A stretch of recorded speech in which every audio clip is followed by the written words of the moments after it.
তুমি কি ভেবেছিলে তোমার বিয়ের কথা শুনে আমি খুব খুশিতে নাচবো? দেখো, কিছু তো করার নেই, আমার তো একটা সন্তান দরকার, তাই না? আর দাদু ডিরেক্টলি বলেও দিয়েছে আমি যদি আরেকটা বিয়ে না করি সে আর ওষুধ খাবে না। ও হাবিব প্লিজ, তুমি অন্তত বোঝার চেষ্টা করো। সবকিছুর একটা নির্দিষ্ট সময় লাগে, আমাকে তো সময় দিতে হবে, তাই না?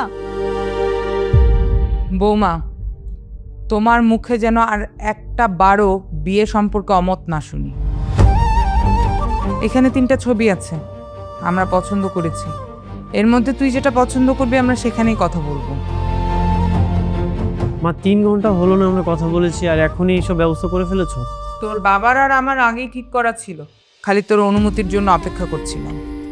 আচ্ছা, যেটা ভালো মনে করো সেটাই করো, তবে বেশি আয়োজন করার কোনো দরকার নেই। যেহেতু একটা বউ আছে আর একটা বউকে নিয়ে আসবো, আশেপাশে কেউ শুনলে হাসাহাসি করতে পারে।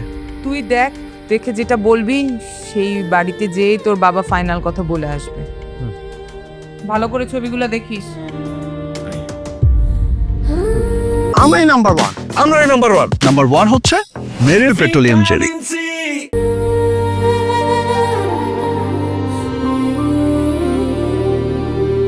আবিদ জান, তুমি না আমাকে অনেক ভালোবাসো, এত বড় শাস্তি দিও না তুমি।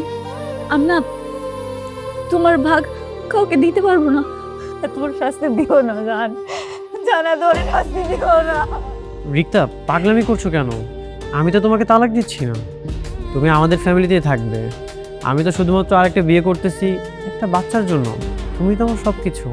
না না, আমি এটা সহ্য করতে পারবো না। আমি তোমাকে অন্য কারোর সাথে কোনোদিনও সহ্য করতে পারবো না। এত বড় শাস্তি দিও না জান। কি মুশকিল, তোমাকে তো আমি বললাম তুমি আমাদের ফ্যামিলিতেই থাকবে। আমার দাদু বাবা মায়ের কথা আমি ফেরাতে পারবো না, তাদের কথাই ফাইনাল। আচ্ছা, তুমি পছন্দ করে দাও।